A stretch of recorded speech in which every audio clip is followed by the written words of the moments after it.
Hi అండి. మన దగ్గర రెగ్యులర్‌గా స్టిచ్చింగ్ చేయించుకునే కస్టమర్ అండి. ముందే నేను ఈ శారీకి ఫాల్ వేసి బ్లౌజ్ అయితే స్టిచ్చింగ్ చేశాను. సో, ఇది పూర్తిగా ప్లెయిన్ శారీ. బ్లౌజ్ అనేది హెవీగా ఉండడం వల్ల శారీ కొంచెం అంత లుక్ అనిపియలేదని చెప్పేసి ఇలా ఒక లేస్ అయితే తీసుకొనొచ్చి ఇచ్చారండి. చిన్నగా ఇలా కట్ వర్క్ షేప్ లాగా వచ్చేసి ఉందనమాట. ఇది సిల్వర్ కలర్ లేసు. దీన్నైతే చూడండి నేను ఈ 9 మీటర్స్ లేస్ అనమాట ఇది. శారీకి సరిపోతుంది. సో, ఇలాగ ఫస్ట్ వచ్చేసి కట్ వర్క్ అనేది కిందికి ఇలా వచ్చేలాగా చిన్నగా పెట్టేసి కొంచెం చిన్న కుట్టు కాకుండా అండి లూజ్ కుట్టు పెట్టుకొని కుట్టామంటే లేస్ అనేది మనకు చింక్ అనేది రాకుండా ఫ్రీగా వచ్చేస్తుందండి. సో, అలాగా ఫస్ట్ ఒక కుట్టు అంతా వేసేసుకున్న తర్వాత రెండో వైపు కూడా వేయాలి కదా మనము. సో, రెండో వైపును కూడా నేను ఇలాగ స్టిచ్చింగ్ చేసుకుంటూ వచ్చేస్తున్నానండి. కుట్టిన తర్వాత శారీ లుక్ అనేది మారిపోయిందనమాట. ముందు ప్లెయిన్‌గా ఉన్నప్పటికి ఇప్పటికి చాలా లుక్ అనేది మారింది చూడండి.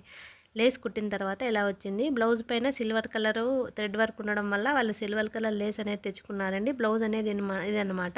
బ్లౌజ్‌కి హెవీ వర్క్ వచ్చింది. వీళ్ళు ఇది ఇన్‌స్టాగ్రామ్‌లో కొన్నారు. శారీ లుక్ అనేది చూడండి.